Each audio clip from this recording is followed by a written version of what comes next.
Versículo 13, un tiempo atrás leí este verso para una predicación, pero el Señor me estaba hablando acerca de este mismo verso, qué tan importante es. Dígale a su vecino de no perder el sabor. Dígale a su vecino, no pierdas tu sabor. Gloria a Dios. Mateo capítulo 5, verso 13 dice: vosotros sois la sal de la tierra, pero si la sal se desvaneciere, ¿con qué será salada? No sirve más para nada, sino para ser echada fuera y aullada por los quienes, por los hombres. Puede tomar su asiento en esta preciosa noche. Yo quiero hablar del sabor del cristiano. ¿Cuántos le hayan sabor a su vida cristiana? ¿Cuántos aquí le hayan sabor a su vida cristiana? Dos. ¿Cuántos le hayan sabor a su vida? Bueno, el servirle a Dios o ser creyente tiene nos da una cierta autoridad para poder nosotros tener autoridad sobre todas las cosas que se mueven, se arrastran. Pero Jesús pone esta parábola y nos enseña y menciona el nombre de la sal. Si usted lee en ese verso, simplemente aparece ese verso.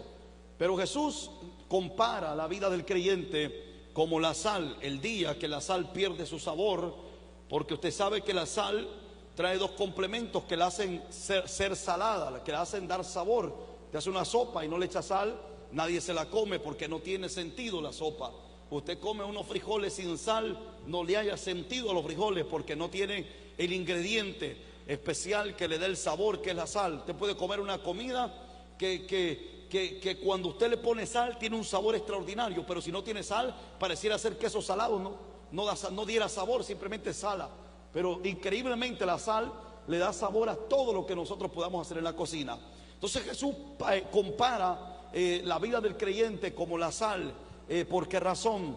Porque el día que la sal pierde su sabor, Jesús compara que no sirve más que para ser pisoteada por los hombres. O sea, cuando pierde su sabor, entonces los hombres no hayan un valor sobre la sal, aunque la sal sea importante. Entonces, ¿qué sucede? La tiramos, la botamos y entonces la gente lo pisotea.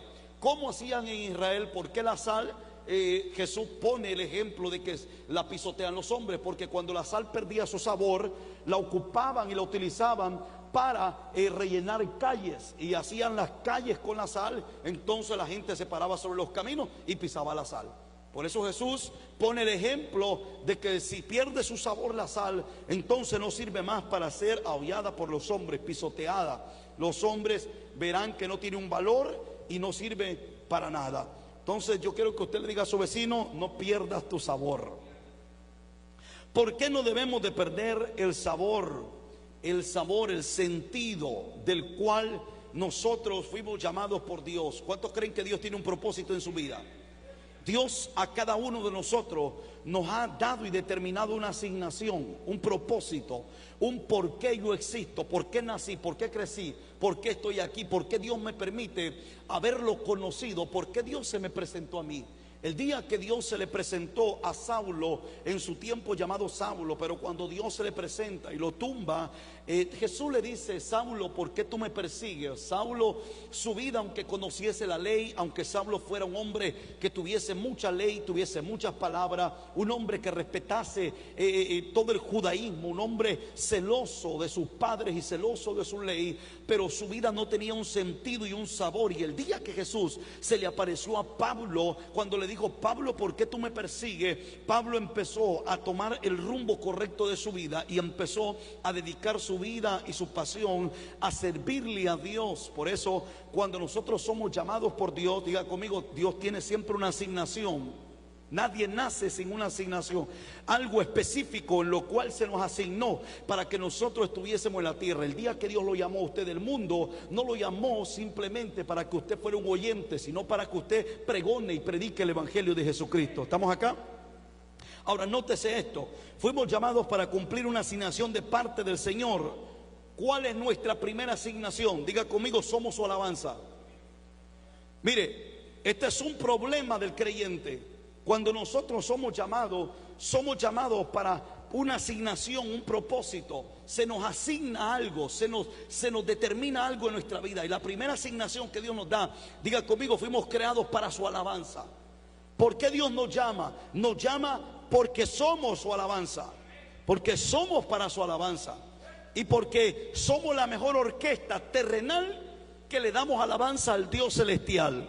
Somos la mejor conexión para conectarnos con ese trono. O sea, que aunque la alabanza sea y salga de un corazón humano, se convierte en la atmósfera un corazón celestial. ¿Por qué? Porque sale de un corazón que fue transformado y que entendió que su asignación en la tierra es para su alabanza al Rey de Gloria. Amén.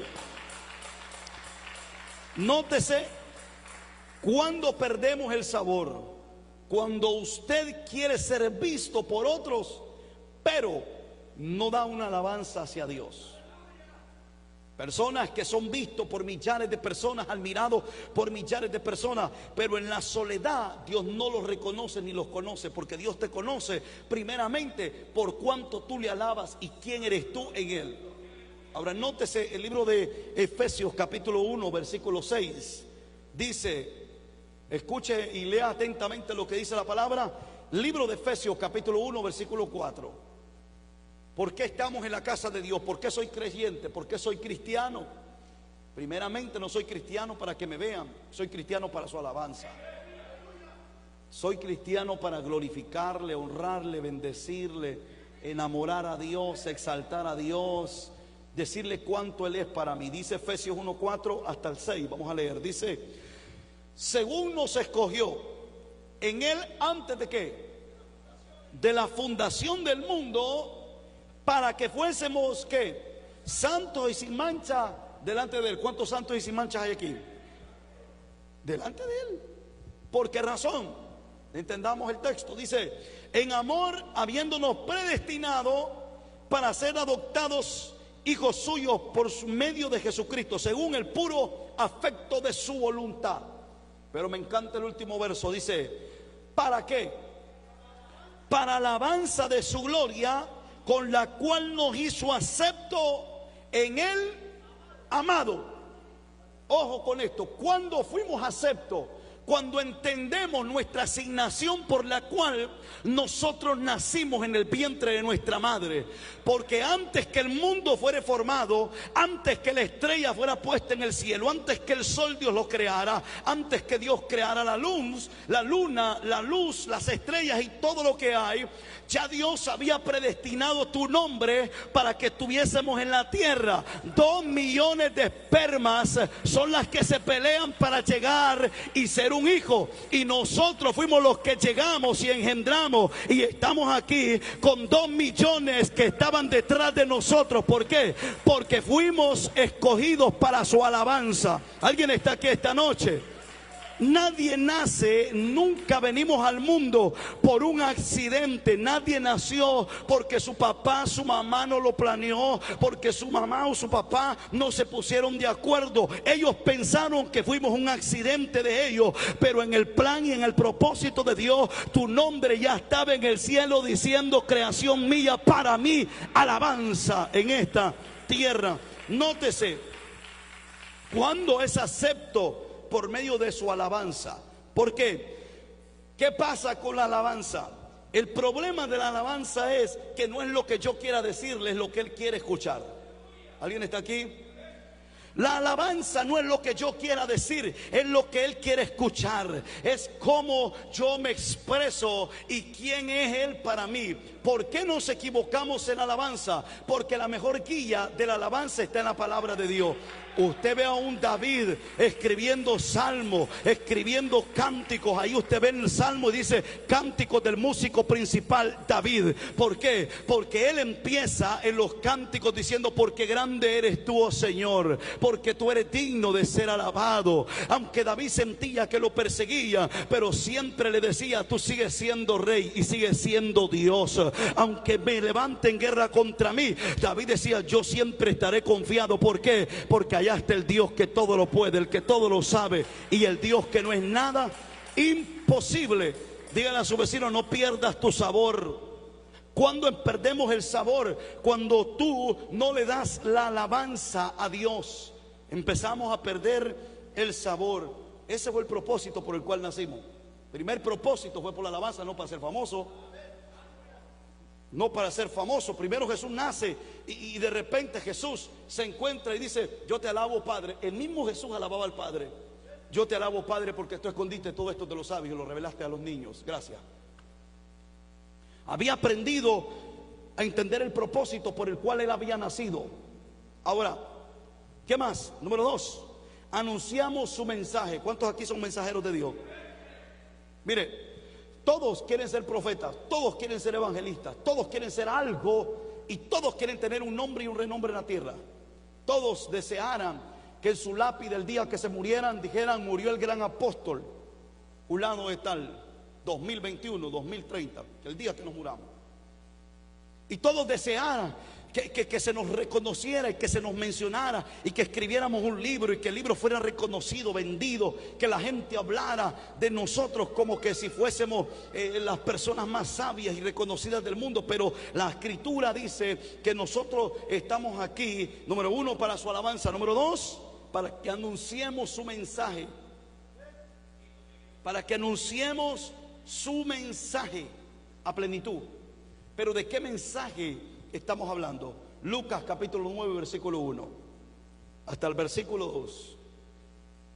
Lucas capítulo 9 versículo 1 hasta el verso 2 dice: habiendo reunido a sus 12 discípulos, le dio poder y autoridad sobre todos los demonios y para sanar enfermedades, y los envió ¿a qué? A predicar el reino de Dios y a sanar los enfermos. ¿A qué nos envió? A predicar el reino de Dios. Ahora, mire esto: para él enviarte a predicar el reino de Dios, póngame atención, le dijo a los 12 discípulos o los 12 apóstoles: en el momento de la predicación tú te encuentras en un problema. Cuando tú predicas, dice que le dieron ¿qué? Reunió a los 12, le dio poder, autoridad sobre todo demonio y para sanar enfermedades. O sea, les dijo: yo los empodero, les doy poder, les doy autoridad para que ustedes gobiernen el mundo de las tinieblas. Porque el mensaje que sale es un mensaje de poder que hace que las tinieblas se rebelen, que hace que las tinieblas pataleen y que las tinieblas en algún momento quieran saltar a decirte a ti de que tú eres don nadie, que tú no vales nada, que no eres nada. Demonios que se van a manifestar, enfermedades que tendrán que salir. ¿Cuándo van a salir? Cuando tú predicas la palabra. Porque primero Dios te dio el poder, la autoridad, pero el propósito no son los milagros, el propósito es la palabra. ¿Alguien está aquí? Los milagros, las sanidades, las manifestaciones es un resultado de la palabra enviada por el Padre. Jesús predicaba el reino y decía: arrepentidos y convertidos, porque el reino de los cielos se ha acercado. Pero cuando Jesús lanzaba la palabra, de repente llegaban los enfermos y Jesús los sanaba, llegaban los endemoniados y Jesús los liberaba. ¿Por qué? Porque Él soltó la palabra que da vida, que sana, que liberta, la palabra de autoridad por el cual el Padre lo había enviado a la tierra. Entonces, ¿cuál es la asignación de la iglesia? Diga conmigo: anunciar su mensaje. ¿Tengo que ser apóstol para anunciarlo? No. ¿Tengo que ser evangelista? No. ¿Sabe lo que tengo que hacer? Es conocer de lo que estoy hablando. ¿Cuál es el problema en la iglesia? Que la iglesia, cuando desconoce del mensaje o desconoce del propósito de Jesucristo, da un mensaje o erróneo, equivocado, o un mensaje temblengue, flojo, aguado, que desconoce. Pablo tenía un problema con los falsos maestros. ¿Por qué? Porque los falsos maestros querían redirigir a la iglesia con un mensaje desconocido para ellos mismos, que no lo conocían. Ahora, ese es el propósito. Dígale a su vecino: no pierdas tu sabor. ¿Por qué razón? Porque el día que dejamos de hablar de Jesucristo. Ahora, ¿qué mensaje? ¿Qué mensaje? Y este es un error y una equivocación que la iglesia ha tenido por años. El mensaje que han lanzado ha sido un mensaje señalador. Han hablado más del contrario. Han hablado más de su mensaje de las personas que se equivocan, de las personas que caen, de las personas que se levantan. Han hablado más de otra iglesia. Hacen reconocido otros miembros, otros consiervos. Hablan más de personas que no se entiende el mensaje de lo que están hablando. Simplemente me están diciendo viendo que hay algo mal, pero no me están dando la medicina. Por eso entienda esto bien esta noche. Por eso Jesús dice, a predicar ¿qué? Y los envió a predicar el reino de Dios y a sanar los enfermos. ¿Cuál es el reino de Dios? Dice, convertidos y arrepentidos, porque el reino de los cielos se ha acercado. ¿Quién es el reino? Es Jesucristo, es el rey del reino. Cuando usted habla de Jesucristo, de su gracia, su misericordia, su amor, su bondad, cuando usted habla de que aunque ande en valle de sombra, yo sé que hay un Cristo que me saca, me liberta, me limpia y me trae a su brazo. Ahora nótese esto. Problema que tenían los corintios era que los corintios tenían mucha lengua, tenían mucha profecía, tenían muchos dones. Los corintios tenían muchas manifestaciones de los dones del Espíritu, sanidad, milagro. La iglesia de los corintios fue la única iglesia casi en todas las cartas que Pablo elogia a los buenos maestros que tenía enseñando, instruyendo. Corintios tenía un maestro como Pablo, tenía un maestro como Bernabé, tenía un maestro como Pedro. Esos tres grandes hombres pasaron sobre los altares de Corintio, y Corintio nunca le faltó una teología mala, nunca le faltó un conocimiento, porque lo tenían todo. Y Pablo es más les dice, y yo los exalto porque ustedes lo tienen todo, los dones espirituales. O sea, los corintios tenían los 9 dones espirituales, las manifestaciones de ellos. Pero Pablo le dice, pero todo esto es como tocar un tambor y no sacarle ruido, porque si no hay amor, de nada sirve la manifestación de Dios en la tierra. Nótese que los corintios era exhortado por Pablo una iglesia de manifestaciones, pero sin amor. Era lo que permitía que la iglesia se apagara. Tenía un buen entendimiento de la doctrina, de la palabra, los mejores maestros, pero la iglesia no se amaba. La iglesia de los corintios era una iglesia enriquecida, una iglesia que los ricos iban a esa iglesia, una iglesia que iban empresarios, una iglesia que nunca faltaba la riqueza, una iglesia tan bendecida que Pablo se lo dice, vosotros están tan bendecidos y lo tenéis todo y no tenéis necesidad de nada. Pero le faltaba una cosa, diga conmigo, el amor. El mensaje principal le faltaba a los corintios y era el amor. Porque desde que Cristo vino a la tierra, su mensaje primordial fue el amor. Porque de tal manera amó Dios al mundo, que dice que dio a su único hijo. ¿Cómo Dios se atreve a pregonar un mensaje? Porque lo vivió en carne propia.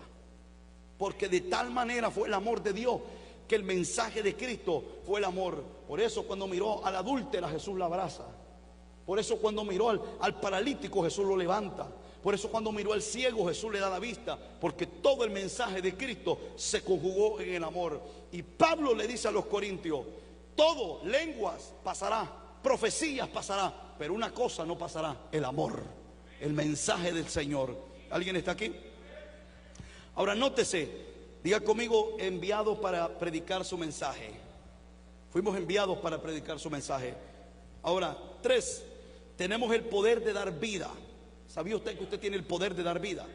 Que en su lengua, en sus labios, en usted está el poder que le dé vida o le dé muerte a otro espiritualmente.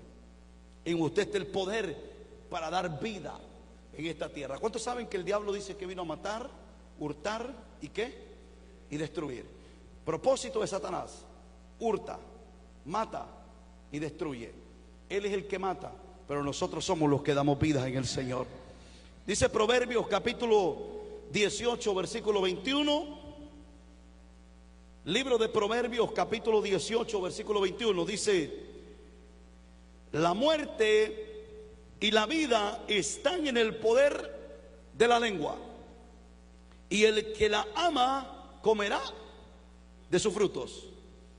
Cuando usted conoce que usted tiene un poder de vida en su lengua, en sus labios, cuando usted conoce que en usted hay un poder que si usted lo pone en acción, usted es capaz de darle vida a una comunidad entera.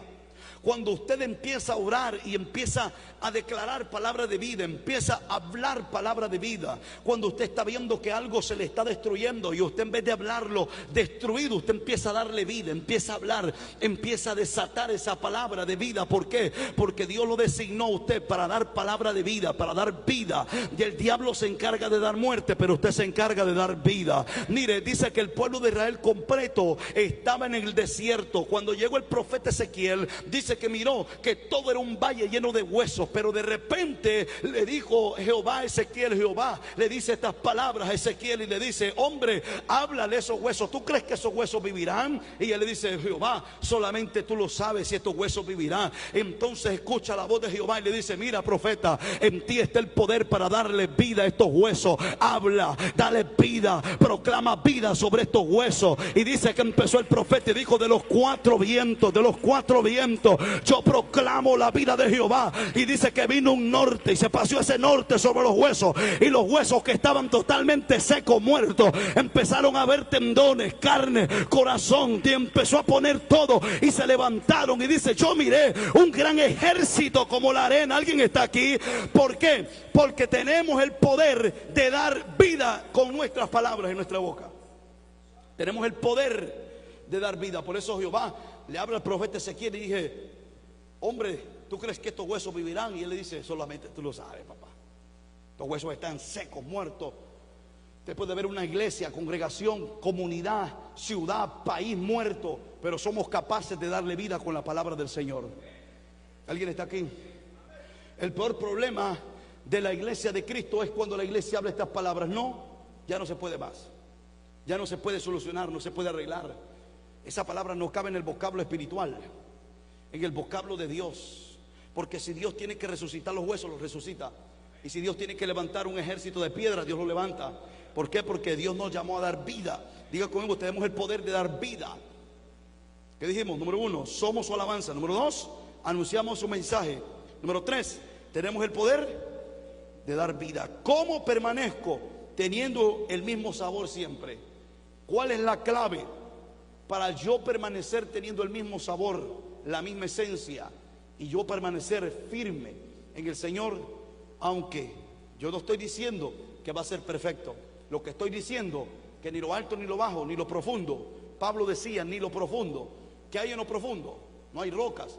En lo profundo está el mismo infierno, el mismo diablo que se levantaba en contra de Pablo. Ni lo profundo. Y todavía dice: ni ninguna cosa creada me podrá separar del amor de Cristo.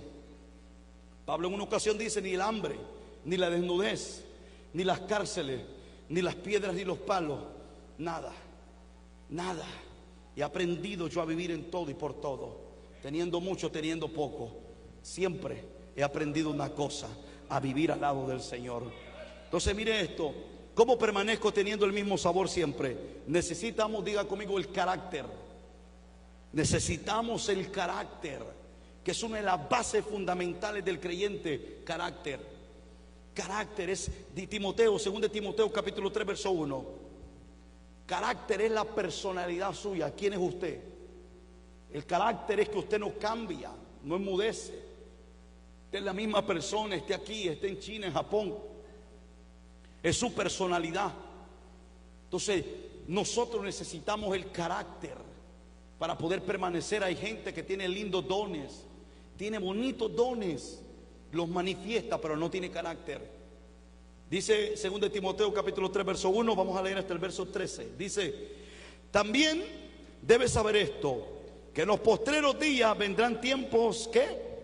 Peligrosos, porque habrá hombres amadores de sí mismos, ávaros, vanagloriosos, soberbios, blasfemos, desobedientes a los padres, ingratos, impíos, sin afecto natural, implacables, calumniadores, intemperantes, crueles, aborrecedores de lo bueno, traidores, impetuosos, infatuados, amadores de los deleites más que de Dios, que tendrán apariencia de ¿qué? De piedad. ¿Qué dice? Pero negarán la eficacia de ella. A esto se evita. ¿Por qué? Porque tener la apariencia y ser es muy diferente y está muy lejos. La apariencia es que yo trato de dar una imagen, pero esa imagen se puede caer. ¿Alguien está aquí?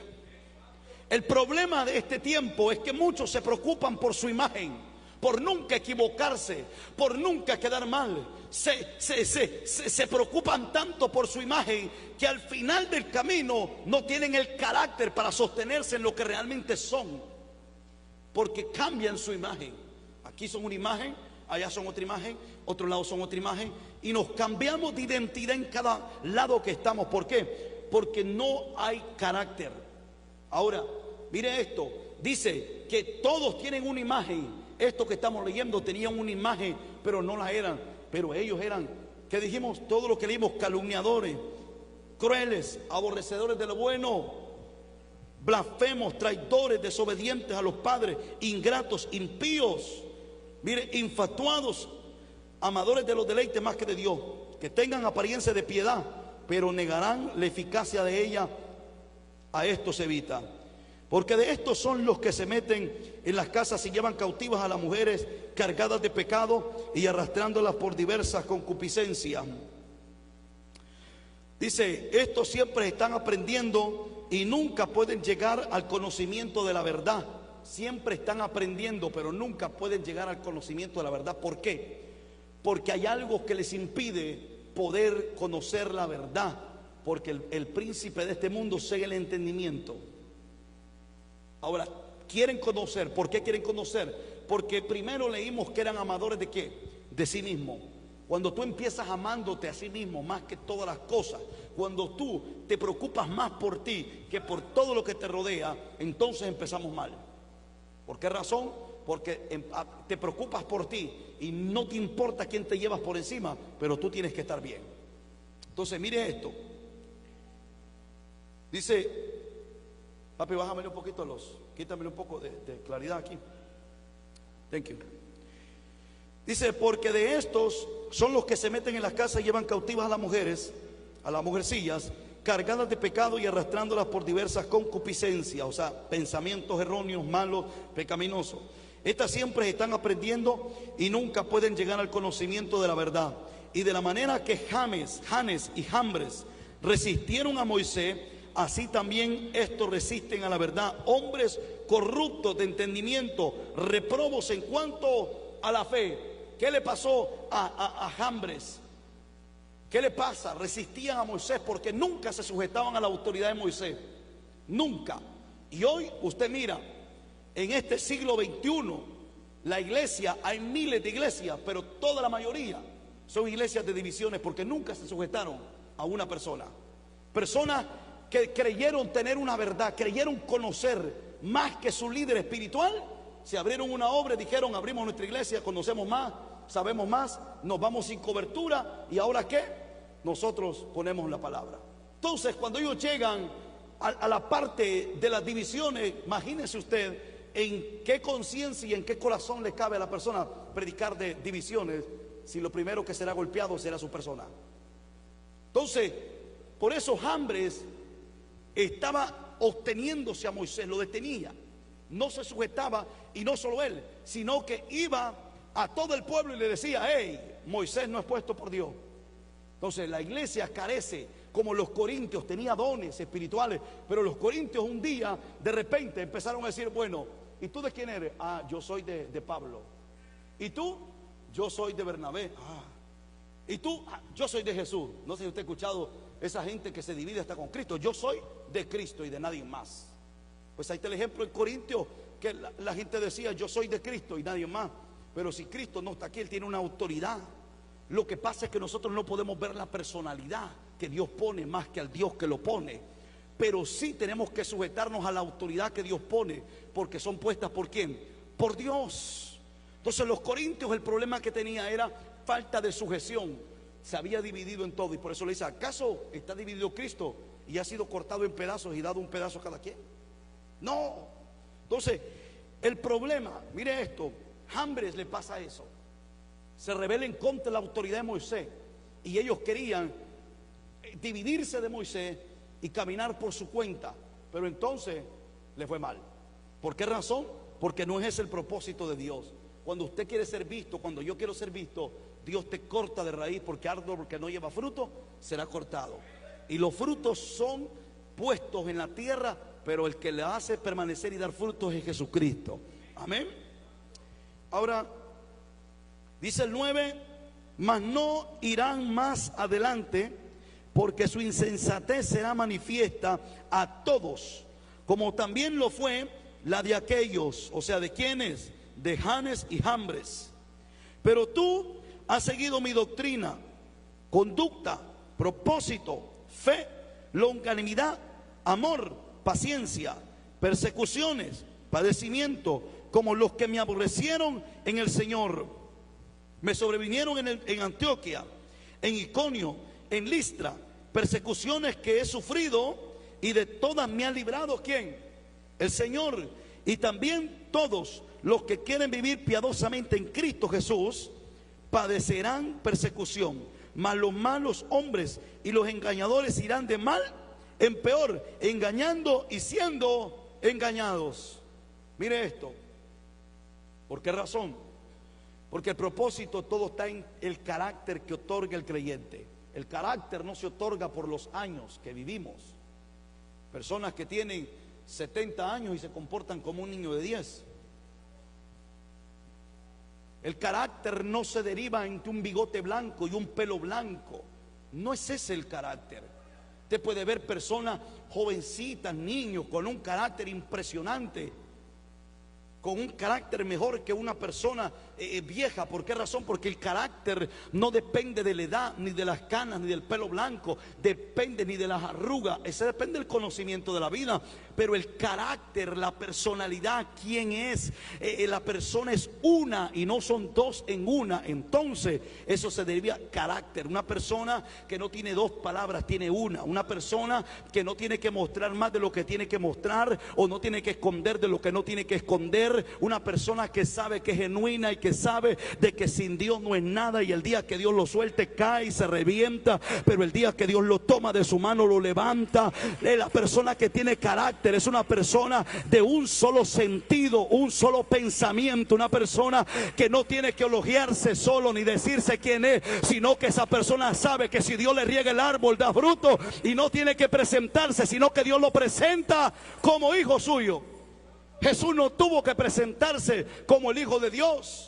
De repente Jesús es bautizado por Juan el Bautista, y Juan, en el entendimiento que tenía y en la revelación del Espíritu, Juan decía: por ahí viene uno que no soy digno de desatar la correa de sus sandalias. Pero no conocía el Hijo de Dios, y de repente Juan lo estaba bautizando, y de repente cuando Juan lo bautiza, viene dice el Espíritu, corporalmente como una paloma, y de repente escucha una voz del cielo, y todos escucharon esta palabra: este es mi Hijo amado, en el cual yo tengo complacencia. Jesús no tuvo que representarse él, sino que el cielo habló de Jesucristo en la tierra, porque el carácter no te hace ponerte a ti primero, sino que el primero en todo es el Señor.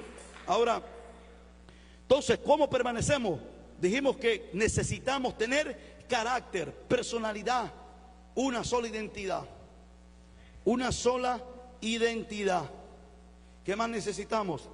Necesitamos el elemento principal, y es el Espíritu Santo de Dios. Problemas de los escribas, fariseos, saduceos y todas las revoluciones. Mire, en los 420 años de silencio en Israel, por eso hay muchos libros que nos sirven como historia, pero no pueden estar plasmadas en la palabra. ¿Por qué? Porque en los 420 años de silencio en Israel, en esos 420 años se escribieron escritos que no se canonizaron, porque fueron escritos que se escribieron cuando Dios guardó silencio. ¿Estamos acá? Entonces, ¿qué pasa? Nos cuentan la historia, pero no fue una inspiración del Espíritu. Ahora, por eso no se canonizaron, pero son libros que nos ayudan a entender la historia. Por esos libros nosotros conocemos que se levantaron revoluciones en Israel, porque Dios hizo silencio. Entonces dijo el pueblo: bueno, estamos aquí nosotros esclavos, ahora vamos a levantar revoluciones, y levantaron revoluciones. ¿Cuántos recuerdan acá cuando en una ocasión se reúne el concilio y le preguntan entre ellos, dice: ¿qué hacemos con estos que andan predicando el evangelio? De repente se levanta un hombre reconocido entre el pueblo y entre todos, y ¿qué les dice? Varones, tengamos cuidado. Recuérdense que se levantó un tal Judas Tadeo, levantó 300 hombres con él, pero muerto él, se disipó, se acabó. Y empieza a mencionar nombres de gente que fue revolucionaria, pero no explica exactamente qué es lo que ellos habían levantado. Ellos habían levantado gente en sí, en pos de sí, para libertar a Israel de la esclavitud de los romanos.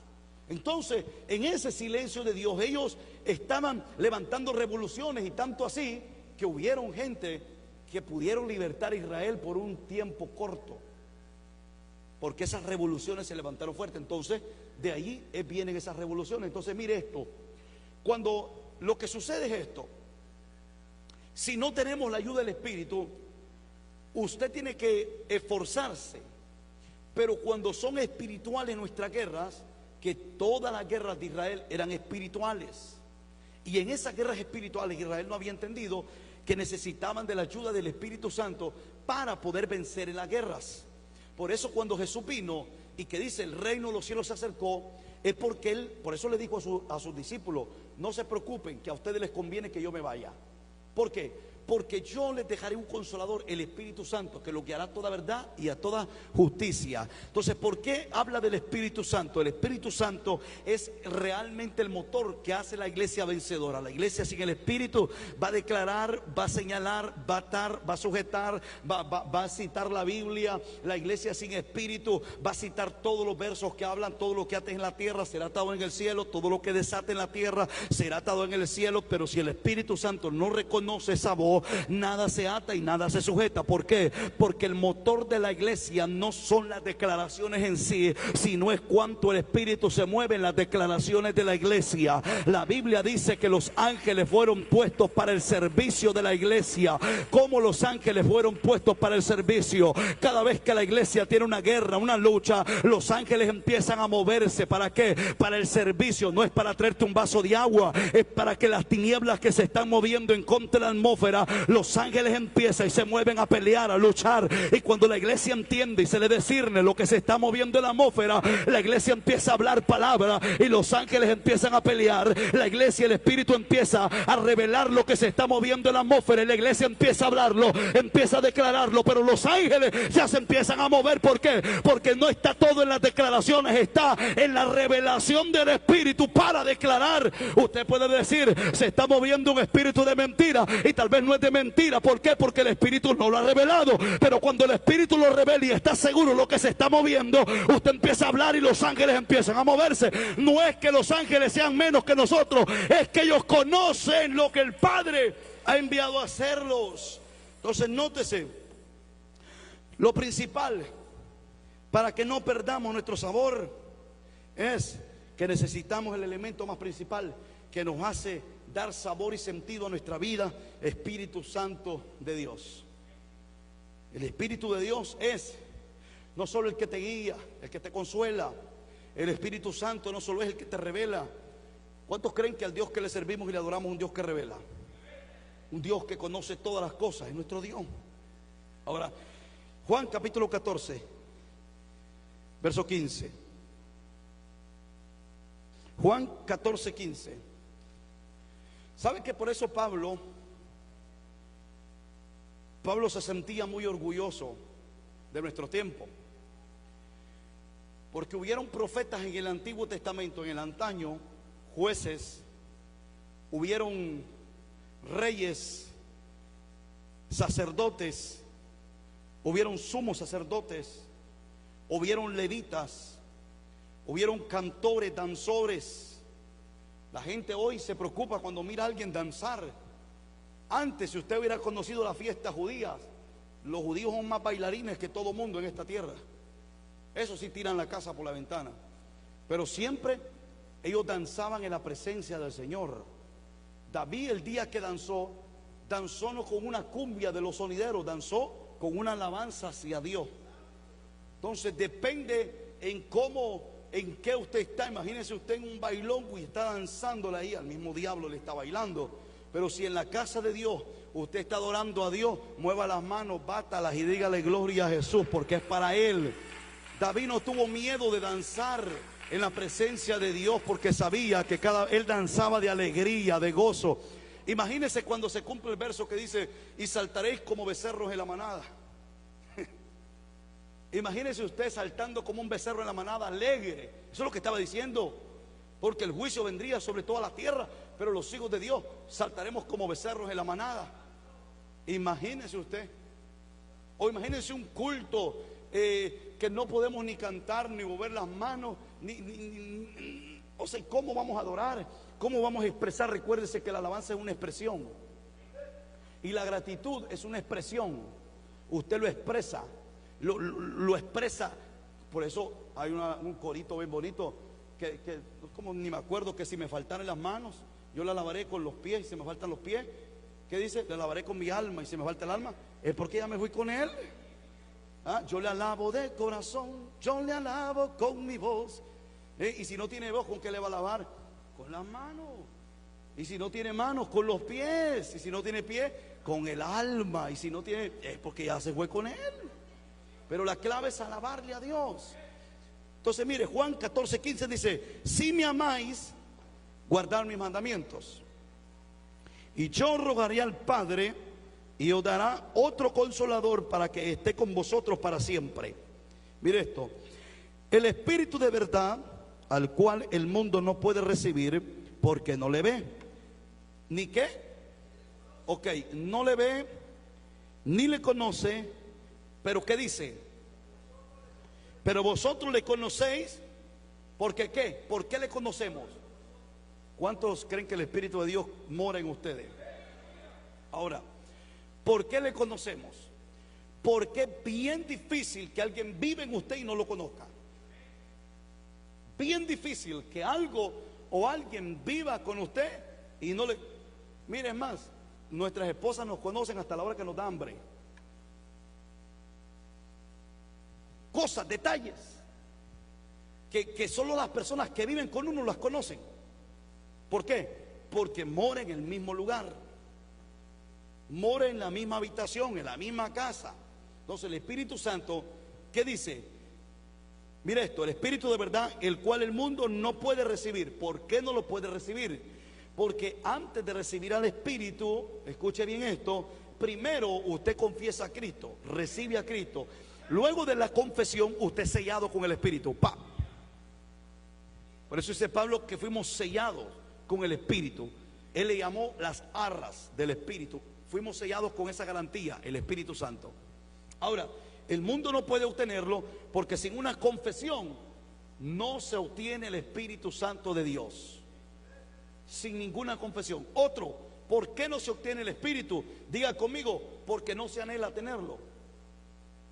Porque los apóstoles les dijeron: suban al aposento y esperen ahí la promesa. Ahora, ¿qué pasa cuando yo no he recibido al Espíritu? Porque yo no lo anhelo.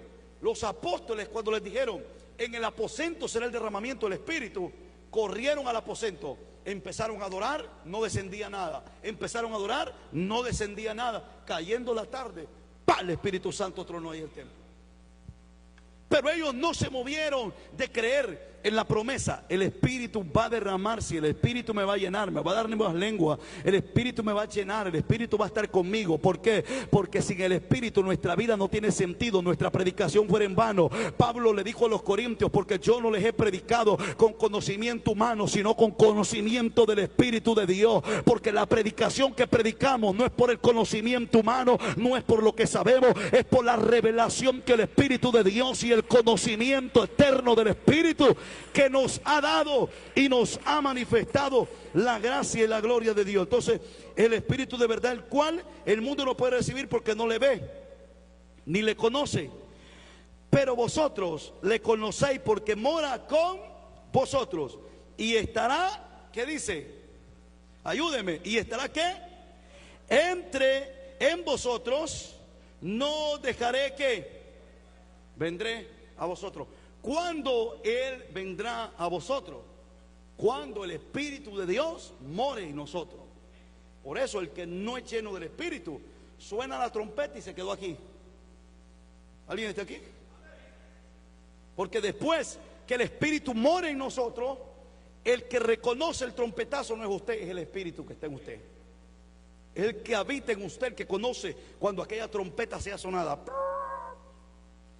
Entonces el Espíritu reconoce que algo celestial se está tocando y es el que te avisa, activo. Ahora, por eso dice, mire esto: y estará en quién, en vosotros. Entonces, ¿qué pasa luego? No os dejaré huérfanos, vendré a vosotros. Entonces, el propósito no es el cuánto yo pueda ser visto en la tierra, porque si hay algo que me gustaba de Juan el Bautista, era que Juan siempre se preocupaba el no ser visto él. Juan el Bautista siempre se preocupaba, y cada vez que le daban la gloria a Juan el Bautista les decía: si ustedes conocieran que yo solo los bautizo en agua, pero viene uno que bautiza en Espíritu Santo y fuego. Yo solo anuncio. Y mire, Juan, los profetas hablaron de él diciendo que él iba a anunciar en el desierto, que iba a abrirle camino. ¿Por qué abrirle camino a Cristo? Porque usted y yo abrimos el camino para que el Espíritu de Dios entre sobre las vidas. ¿Cómo abrimos el camino? Juan el Bautista, aparte de ser un profeta, fue la voz de Dios. Dijo: este es hombre, es un profeta. Ningún vientre de mujer ha nacido un hombre como Juan. Que dijo que fue la voz de Dios. ¿Por qué razón? Porque el propósito de nosotros es ser la voz de Dios en esta tierra. ¿Para qué? Abrir el camino, que aquellos que no han conocido al Señor lo conozcan, pero luego Él se encarga de poner su Espíritu Santo. Póngase sobre su pie. Entonces es importante no perder el sabor.